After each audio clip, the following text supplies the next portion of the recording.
जय श्री कृष्णा, राधे राधे। आप सभी भक्तों का आज की कथा में हार्दिक स्वागत है। भगवान श्री कृष्ण और श्रीमती राधा रानी की कृपा सदैव आप और आपके समस्त परिवार पर बनी रहे। और अब भगवान श्री राम का ध्यान करके आज की कथा का प्रारंभ करते हैं। जब विकुंडल ने यमदूत से पूछा कि हे यमदूत, तुम तो मुझे इतना बताने की कृपा करो कि कौन से वो कर्म होते हैं जिन्हें करने से मनुष्य को यमलोक की प्राप्ति नहीं होती, क्योंकि तुम तो सब जानते हो, सर्वज्ञ हो। तब यमदूत कहने लगा कि तुमने बड़ी सुंदर वार्ता पूछी है। यद्यपि मैं पराधीन हूँ, फिर भी तुम्हारे स्नेहवश अपनी बुद्धि के अनुसार बतलाता हूँ।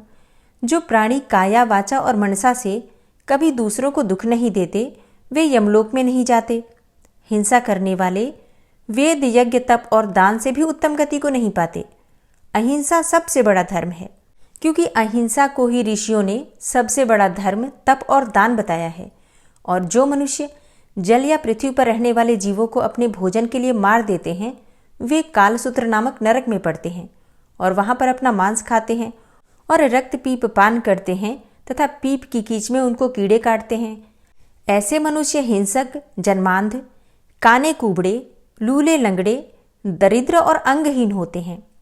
इस कारण इस लोक में तथा परलोक में सुख की इच्छा रखने वाले को काया, वाचा तथा मन से दूसरों का द्रोह नहीं करना चाहिए, अर्थात मन से, वाणी से या फिर कर्म से भी किसी को भी नुकसान नहीं पहुंचाना चाहिए। जो हिंसा नहीं करते उनको किसी प्रकार का भय नहीं होता। और जिस तरह सीधी और टेढ़ी दोनों प्रकार की बहने वाली नदियां समुद्र में मिल ही जाती हैं, वैसे ही सब धर्म अहिंसा में प्रवेश कर जाते हैं। ब्रह्मचारी, गृहस्थ, वानप्रस्थी तथा यति सभी अपने अपने धर्म का पालन करने और जितेंद्रिय रहने से ब्रह्मलोक को प्राप्त करते हैं। जो जलाशय आदि बनाते हैं और सदैव 5 यज्ञ करते हैं, वे यमपुरी में नहीं जाते। और जो इंद्रियों के वशीभूत नहीं हैं, वेदवादी और नित्य ही अग्नि अर्थात हवन आदि का पूजन करते हैं, ऐसे मनुष्य स्वर्ग में जाते हैं। और जो युद्ध भूमि में सूरवीर मर जाते हैं, अर्थात जो शहीद हो जाते हैं, वे सूर्यलोक को प्राप्त होते हैं। जो अनाथ, स्त्री, शरण में आए हुए तथा ब्राह्मण की रक्षा करने के लिए प्राण देते हैं, वे कभी स्वर्ग से नहीं लौटते। और जो मनुष्य लूले, लंगड़े, वृद्ध, अनाथ तथा गरीबों का पालन करते हैं, वह भी स्वर्ग में जाते हैं। जो मनुष्य गौओं के लिए पानी का आश्रय करते हैं तथा कुआं, तालाब और बावड़ी बनवाते हैं, वे सदैव स्वर्ग में ही निवास करते हैं। जैसे जैसे जीव इनमें पानी पीते हैं, वैसे ही उनका धर्म बढ़ता है, क्योंकि जल से ही मनुष्य के प्राण हैं। इसलिए जो प्याऊ आदि लगवाते हैं, वह अक्षय स्वर्ग को पाते हैं। और बड़े बड़े यज्ञ भी वो फल नहीं देते जो अधिक छाया वाले वृक्ष मार्ग में लगाने से देते हैं। जो मनुष्य वृक्ष रोपण करता है, वह सदैव दानी और यज्ञ करने वाला होता है। जो अच्छे फल और अच्छी छाया वाले मार्ग के वृक्षों को काटता है, वह नरकगामी होता है। तुलसी का पौधा लगाने वाला सब पापों से छूट जाता है। और जिस घर में तुलसी वन है, वो घर तो तीर्थ के समान है, और उस घर में कभी यमदूत आते ही नहीं।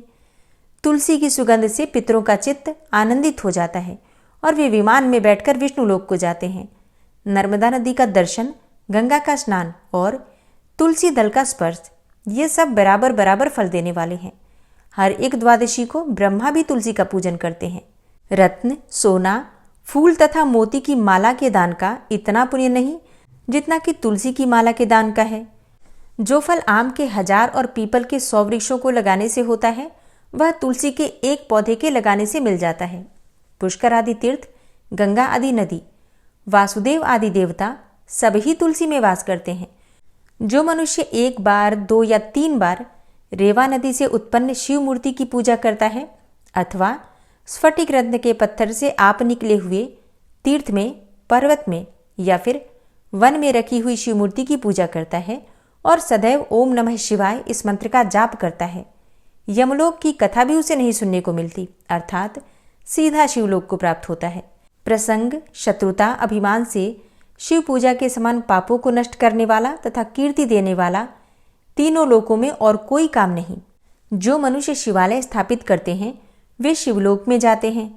ब्रह्मा, विष्णु तथा शिव मंदिर का जो निर्माण करवाते हैं, ऐसे मनुष्य वैकुंठवासी होते हैं। और जो भगवान की पूजा के लिए फूलों का बाग लगाते हैं, ऐसे मनुष्य तो धन्य हैं। जो माता, पिता, देवता और अतिथियों का सदैव पूजन करते हैं, वे ब्रह्मलोक को प्राप्त होते हैं। यमदूत आगे कहने लगा कि मध्याह्न के समय आया हुआ अतिथि, मूर्ख, पंडित, वेद पाठी या पापी, कोई भी हो, ब्रह्म के समान है। जो रात्रि के थके हुए ब्राह्मण को अन्न जल देता है, मध्याह्न के समय जिसके घर आया हुआ अतिथि निराश नहीं जाता, ऐसा मनुष्य निश्चित ही स्वर्ग का वासी होता है। अतिथि के बराबर कोई धन संपत्ति तथा हित नहीं है। बहुत से राजा और मुनि अतिथि सत्कार से ही ब्रह्मलोक को प्राप्त हुए हैं। जो एक समय आलस्य से भी अतिथि को भोजन करा दे, वह यमद्वार नहीं देखता। केशरी ध्वज से वैवस्वत देव ने कहा था कि जो कोई इस कर्मभूमि मृत्युलोक से स्वर्गलोक जाने की इच्छा रखता हो, वह अन्न का दान करे। दूत कहता है कि यमराज कहते हैं, अन्न के बराबर दूसरा कोई दान नहीं है। जो गर्मियों में जल, सर्दी में ईंधन और सदैव अन्न का दान करते हैं, ऐसे मनुष्य कभी यम का दुख नहीं उठाते। जो अपने किए हुए पापों का प्रायश्चित करता है, वह नरक को नहीं देखता, और प्रायश्चित न करने वाला मनुष्य नरक में ही जाता है। जो काया, वाचा और मन से किए हुए पापों का प्रायश्चित करता है, वह देव और गंधर्वों से शोभित होकर स्वर्गलोक को प्राप्त होता है। जो नित्य ही व्रत, तप और तीर्थ करते हैं और जितेंद्रिय हैं, वह भयंकर यम को नहीं देखते हैं। नित्य धर्म करने वाला मनुष्य दूसरे का अन्न, भोजन और दान का त्याग कर दे। अच्छा, ये बात समझने वाली है।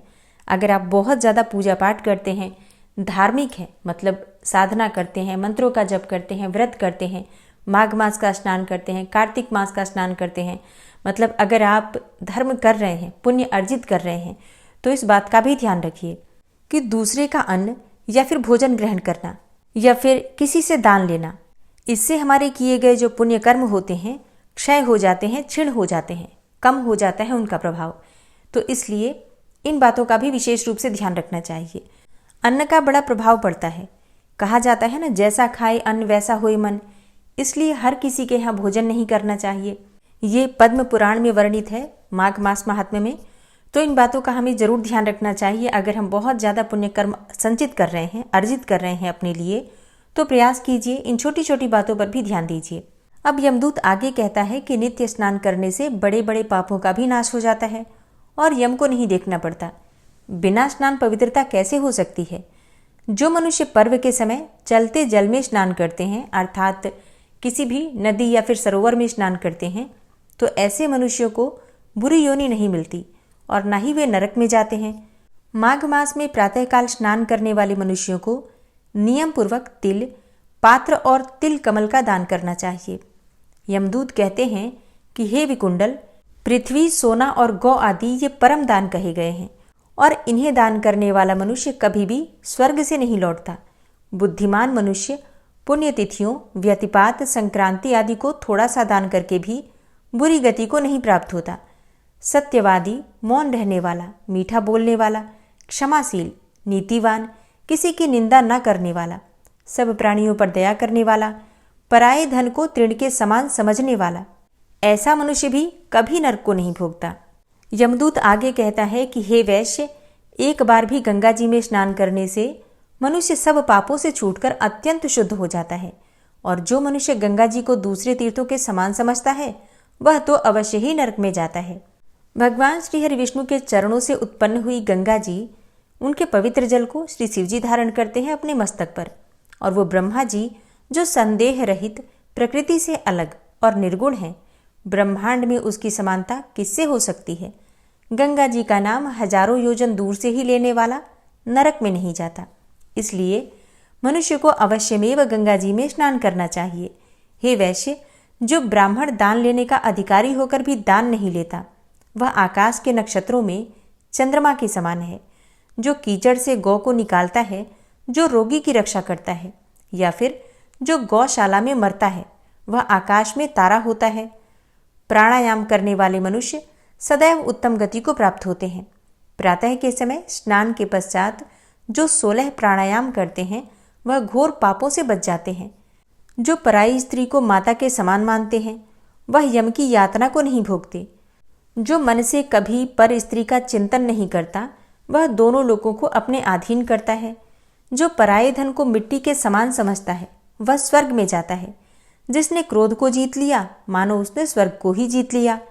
जो माता पिता की सेवा देवता तुल्य करता है, वह यमद्वार नहीं देखता और जो गुरु की सेवा करता है वह ब्रह्मलोक को प्राप्त होता है। शील की रक्षा करने वाली स्त्री धन्य है। शील भंग करने वाली स्त्री यमलोक जाती है। जो वेदों और शास्त्रों को पढ़ते हैं या पुराण और संहिता पढ़ते हैं अथवा सुनते हैं तथा जो स्मृति का व्याख्यान और धर्मशास्त्र समझते हैं या फिर जो वेदांत में लीन रहते हैं, वह पाप रहित होकर ब्रह्मलोक को प्राप्त होते हैं। जो अज्ञानियों को वेद शास्त्र का ज्ञान देते हैं वे देवताओं से भी पूजित होते हैं। यमदूत ने कहा कि हे वैश्य श्रेष्ठ, यमराज ने हमको वही आज्ञा दे रखी है कि तुम किसी भी वैष्णव को मेरे पास मत लाओ। हे वैश्य, पापी लोगों को इस संसार रूपी नरक को पार करने के लिए भगवान की भक्ति के सिवाय दूसरा और कोई उपाय नहीं। भगवान की भक्ति न करने वाले मनुष्य को चांडाल के समान समझना चाहिए। भगवान के भक्त अपने माता पिता दोनों के कुलों को तार देते हैं और उनको नरक में नहीं रहने देते। और जो मनुष्य वैष्णव का भोजन करते हैं वे भी भगवान की कृपा से श्रेष्ठ गति को प्राप्त होते हैं। बुद्धिमान मनुष्य को सदैव वैष्णव का अन्न खाना चाहिए। इससे बुद्धि पवित्र होकर मनुष्य पाप नहीं करता। जैसे अभी आपने इससे पहले सुना कि दूसरे का अन्न या दूसरे के यहाँ भोजन नहीं करना चाहिए, तो उसका मतलब होता है कि कभी भी किसी पापी के यहाँ से या दुराचारी के यहाँ से भोजन नहीं करना चाहिए। लेकिन अगर कोई शिव भक्त हो या वैष्णव भक्त हो तो ऐसे लोगों के यहाँ भोजन अवश्य करना चाहिए। जल ग्रहण कर लेना चाहिए या फिर आप चाहें तो प्रसाद लेकर खा सकते हैं। इससे क्या होता है, बुद्धि पवित्र होती है। यमदूत आगे कहता है कि हे वैश्य, गोविंदाय नमः इस मंत्र का जाप करता हुआ जो मनुष्य मृत्यु को प्राप्त होता है वह परम धाम को प्राप्त होता है। इसमें कोई संदेह नहीं है। जो मनुष्य ओम नमो भगवते वासुदेवाय द्वादशाक्षर मंत्र या फिर ओम नमो नारायणाय अष्टाक्षर मंत्र का जाप करता है उसके ब्रह्म हत्या इत्यादि समस्त पाप नष्ट हो जाते हैं। ओम क्लीम कृष्णाय नमः। आज की कथा का यहीं पर समापन करते हैं। इसके आगे का वृतांत आप कल की कथा में सुनेंगे। ओम विश्वं विष्णुर्वषट्कारो भूतभव्य भवत्प्रभु भूतकृत भूतभृत भावो भूतात्मा भूतवाहन भूतात्मा परमात्मा च मुक्तानां परमागति अव्ययः पुरुषः साक्षी क्षेत्रज्ञो अक्षर एव च योगो योग विदां नेता प्रधान पुरुषेश्वरः नारसिंह वपुः श्रीमान् केशवः पुरुषोत्तमः सर्वः शर्वः शिवस्थाणुर्भूतादिर्निधिर्व्ययः संभवो भावनो भर्ता प्रभवः प्रभुरीश्वरः स्वयंभू शंभुरादित्यः पुष्कराक्षो महास्वनः अनादिनिधनो धाता विधाता धातुरुत्तमः अप्रमेयो ऋषिकेश पद्मनाभो अमरप्रभु विश्वकर्मा मनुस्त्वष्टा स्थविष्ठः स्थविरो ध्रुवः अग्राह्यः शाश्वतः कृष्णो लोहिताक्षः प्रतर्दनः प्रभूतस्त्रिककुब्धाम पवित्रं मङ्गलं परम् ईशानः प्राणदः प्राणो ज्येष्ठः श्रेष्ठः प्रजापति हिरण्यगर्भो भूगर्भो माधवो मधुसूदनः ईश्वरो विक्रमी धन्वी मेधावी विक्रमः क्रमः अनुत्तमो दुराधर्षः कृतज्ञः कृतिरात्मवान् सुरेशः शरणं शर्म विश्वरेताः प्रजाभवः अह संवत्सरो व्यालः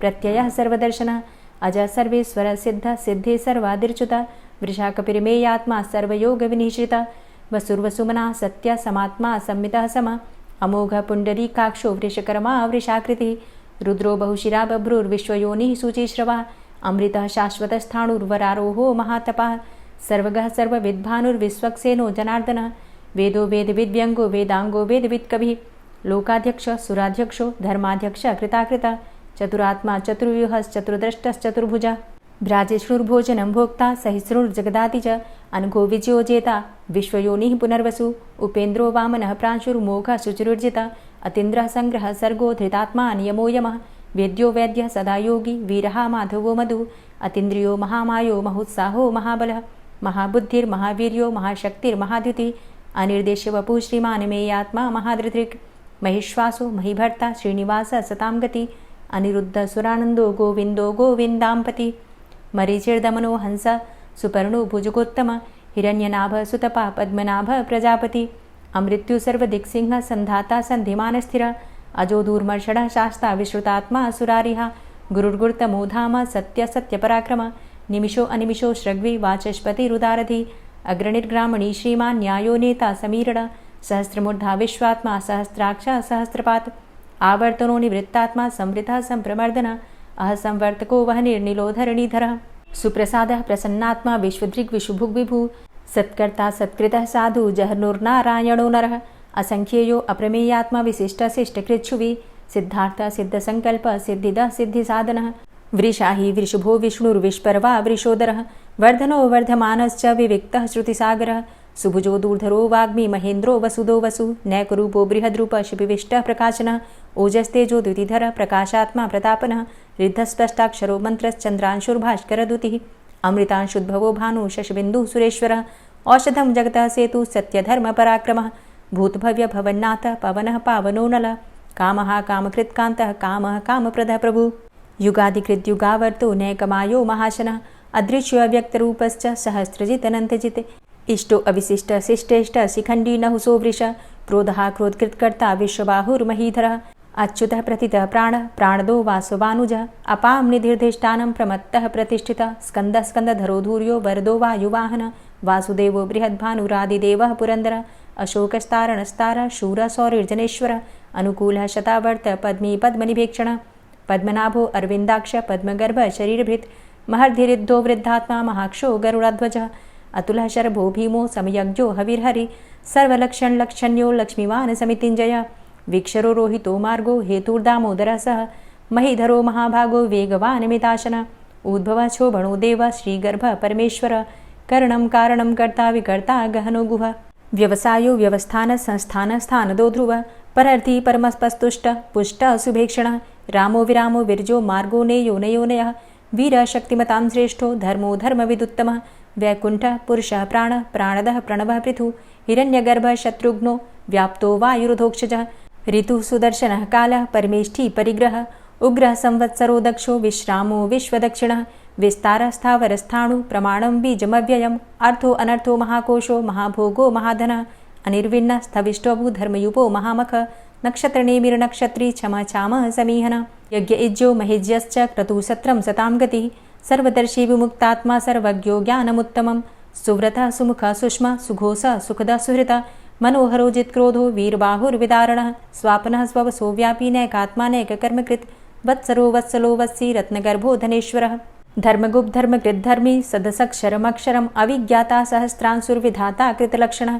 गभस्तिनेमिः सत्त्वस्थः सिंहो भूतमहेश्वरः आदिदेवो महादेवो देवेशो देवभृद्गुरुः उत्तरो गोपतिर्गोप्ता ज्ञानगम्यः पुरातनः शरीरभूतभृद्भोक्ता कपीन्द्रो भूरि दक्षिणः सोमभो अमृतपः सोमः पुरुजित पुरुषोत्तमः विनियोजयः सत्यसन्धो दाशाः सात्वतां पतिः जीवो विनयिता साक्षी मुकुन्दो अमितविक्रमः अम्भो निदृणन्तात्मा महोदधीशयोऽन्तकः अजोमहारः स्वाभाव्यो जितामित्रः प्रमोदनः आनन्दो नन्दनो नन्दः सत्यधर्मा त्रिविक्रमः महर्षि कपिलाचार्यः कृतज्ञो मेदिनीपतिः त्रिपदस्त्रिदशाध्यक्षो महाशृङ्गः कृतान्तकृत् महावराहो गोविन्दः सुखेणः कनकाङ्गदी गुह्यो गभीरो गहनो गुप्तश्चक्रगदाधरः वेधा स्वाङ्गो अजितः कृष्णो दृढः सङ्कर्षणोच्युतः वरुणो वारुणो वृक्षः पुष्कराक्षो महामनाः भगवान् भगानन्दी वनमाली हलायुधः आदित्यो ज्योतिरादित्यः सहिष्णुर्गतिसत्तमः सुधन्वाखण्डपरशुर्दारुणो द्रविडप्रदः दिविस्त्रिक्सर्वदृग्व्यासो वाचस्पतिर्योनिजः त्रिसामासामगः साम निर्वाणं भेषजं भिषक्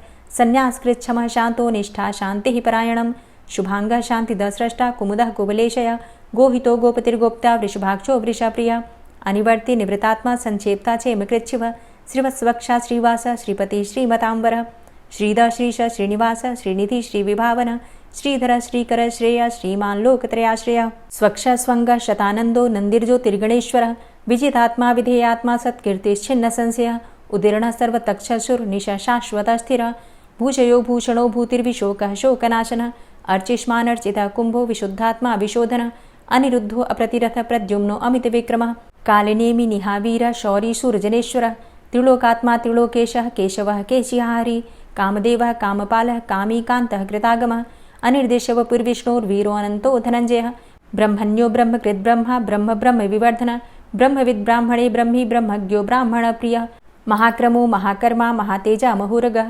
महाक्रतुर्महायज्वा महायज्ञो महाहवि स्तव्यः स्तव प्रियः स्तोत्रं स्तुतिस्तोतारणप्रियः पूर्णः पुरैता पुण्यः पुण्यकीर्तिर्नामयः मनोजवस्तीर्थकरो वसुरेता वसुप्रदः वसुप्रदो वासुदेव वसुर्वसुमनाहवि सद्गतिः सत्कीर्तिः सत्ता सद्भूतिः सत्परायणः शूरसेनो यदुश्रेष्ठः सन्निवासः सुयामुनः भूतावासो वासुदेवः सर्वासु निलयो नलः दर्पः दर्पदो दृप्तो दूर्धरोऽथा पराजितः विश्वमूर्तिर्महामूर्तिर्दीप्तमूर्तिर्मूर्तिमान् अनेकमूर्तिरव्यक्तः शतमूर्तिः शताननः एको नैकः सवः क किं यत्तत्पदमनुत्तमं लोकबन्धुर्लोकनाथो माधवो भक्तवत्सलः सुवर्णवर्णो हेमांगो वरांगश्चंदनांगदी वीरः विषमः शून्यो घृताशीर चलश्चलः अमानी मानदो मान्यो लोकस्वामी त्रिलोकदृक् सुमेधा मेधजो धन्य सत्यमेधा धराधर तेजो वृष द्वितिधर सर्वशस्त्रभृतांबर प्रग्रहो निग्रहो व्यग्रो नैकशृंगो गदाग्रज चतुर्मूर्तिश्चतुर्बाहुश्चतुर्व्यूहश्चतुर्गति चतुरात्मा चतुर्भावश्चतुर्वेद विदेकपात समावर्तो अन्वृतात्मा दुर्जयो दुरतिक्रम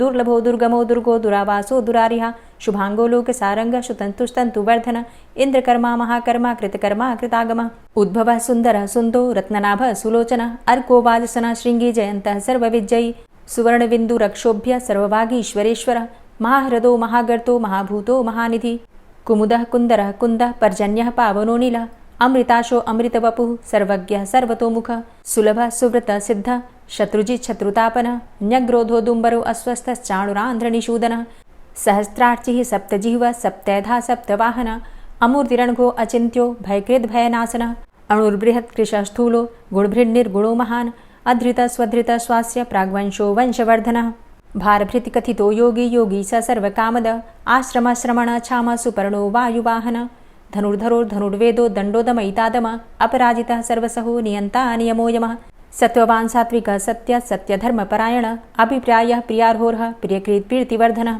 विहाय सगतिर्ज्योति सुरुचिर्हुद्भुग्विभु रविर्विलोचनः सूर्य सविता रविलोचनः अनन्तो हुद्भुग्भोक्ता सुखदो नैकजोग्रज अनिर्विण्ण सदामर्षि लोकाधिष्ठानमद्भुतः सनात सनातन्तमः कपिलः कपिरप्यय स्वस्तिदः स्वस्तिकृत् स्वस्ति स्वस्तिभुक् स्वस्ति दक्षिण रौद्रः कुण्डली चक्रे विक्रमयुर्जित शासन शब्दातिगः शब्दशः शिशिरः शर्वरीकर अक्रूरः पेशलो दक्षो दक्षिणः क्षमिणाम्बर विद्वतमो वितभय पुण्यश्रवणकीर्तन उत्तारणो दुष्कृतिः पुण्यो दुःस्वप्ननाशन वीरः रक्षणः सन्तो जीवनः पर्यवस्थितः अनन्तरूपो अनन्तसृर्जितमन्युर्भयापः चतुरश्रो गभीरात्मा विदिशो व्यादिशो दिश अनादिर्भूर्भुवो लक्ष्मीः सुवीरो रुचिराङ्गद जननो जन्मादिर्भीमो भीमपराक्रम आधारनीलयोधाता पुष्पहासः प्रजागर ऊर्ध्वगः सत्पथाचारः प्राणदः प्रणवपण प्रमाणं प्राणनीलयः प्राणभृत् प्राणजीवनः तत्त्वं तत्त्वविदेकात्मा जन्म मृत्यु जरातिगः भूर्भुवः स्वस्तरुस्तार सविता प्रपितामह यज्ञो यज्ञपतिर्यज्वा यज्ञांगो यज्ञवाहन यज्ञभृद्यज्ञकृद्यज्ञ यज्ञभुग्यज्ञसाधन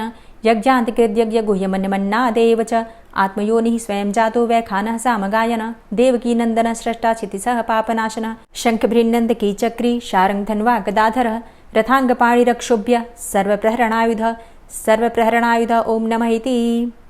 श्री राधा कृपा कटाक्ष स्तोत्र।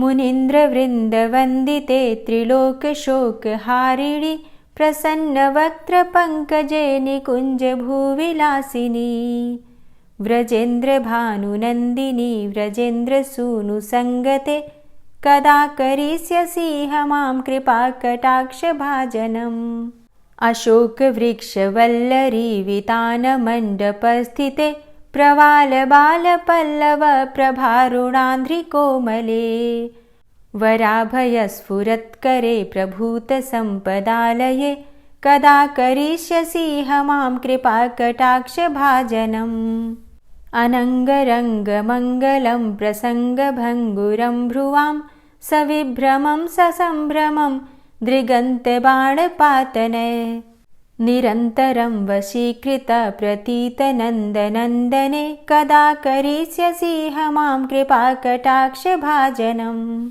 तडित्सुवर्णचम्पकप्रदीप्तगौरविग्रहे मुखप्रभापरास्तकोटिसारदेन्दुमण्डले विचित्रचित्रसञ्चरच्चकोरशावलोचने कदा करिष्यसि मां कृपाकटाक्षभाजनम् मदोन्मदादियौवने प्रमोदमानमण्डिते प्रियानुरागरञ्जिते कलाविलासपण्डिते अनन्यधन्यकुञ्जराज्यकामकेलिकोविदे कदा करिष्यसि मां कृपाकटाक्षभाजनम् अशेषहावभावधीरहीरहारभूषिते प्रभूतशातकुम्भकुम्भकुम्भिकुम्भसुस्तनि प्रशस्तमन्दहास्यचूर्णपूर्णसौख्यसागरे कदा करिष्यसि मां कृपाकटाक्षभाजनम्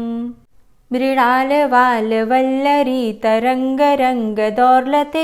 लताग्रलास्यलोलनीललोचनावलोकने ललल्लुलन्मिलन्मनोज्ञमुग्धमोहिनाश्रिते कदा करिष्यसि मां कृपाकटाक्षभाजनम् सुवर्णमल्लिकाञ्चितत्रिरेखकम्बुकण्ठगे त्रिसूत्रमङ्गलीगुणत्रिरत्नदीप्तिदीधिते सलोलनीलकुन्तलप्रसूनगुच्छगुम्फिते कदा करिष्यसि मां कृपाकटाक्षभाजनम् नितम्बबिम्बलम्बमानपुष्पमेखलागुणे प्रशस्तरत्नकिङ्किणीकलापमध्यमञ्जुले करीन्द्रशुण्डदण्डिकावरोहशोभगोरुके कदा करिष्यसि मां कृपाकटाक्षभाजनम् अनेकमन्त्रनादमञ्जुनूपुरारवस्खलत्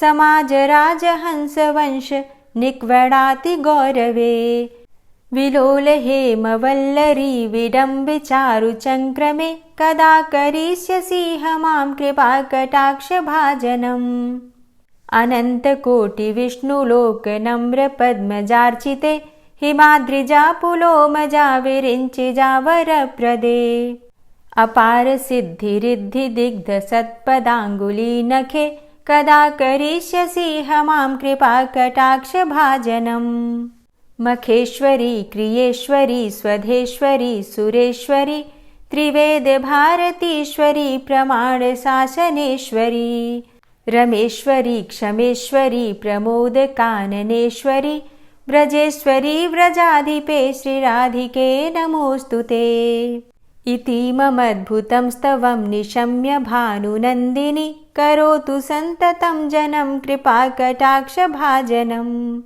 भवेत्तदैव सञ्चितत्रिरूपकर्मनाशनं लभेत्तदा ब्रजेन्द्रसूनुमण्डलप्रवेशनम् जय जय श्री राधे, जय जय श्री राधे। दोस्तों, उम्मीद करती हूँ आज की कथा आपको ज़रूर पसंद आई होगी। तो अगर कथा पसंद आई हो तो वीडियो को लाइक ज़रूर किया कीजिए और अगर संभव हो तो वीडियो को ज़्यादा से ज़्यादा शेयर कीजिए। और हाँ, कमेंट बॉक्स में राधे राधे ज़रूर लिखा कीजिए। और जो भक्त इस चैनल पर पहली बार आए हैं, अभी तक आपने चैनल को सब्सक्राइब नहीं किया है, तो आज की वीडियो अगर आपको अच्छी लगे तो चैनल को सब्सक्राइब करके बेल आइकन को ज़रूर प्रेस कर लीजिए। इससे ये होगा कि इस चैनल पर जो भी नई वीडियो अपलोड होंगी उनकी नोटिफिकेशन आपको सही समय पर प्राप्त होगी। मिलती हूँ मैं आपसे अगली वीडियो में, तब तक के लिए जय श्री राधे।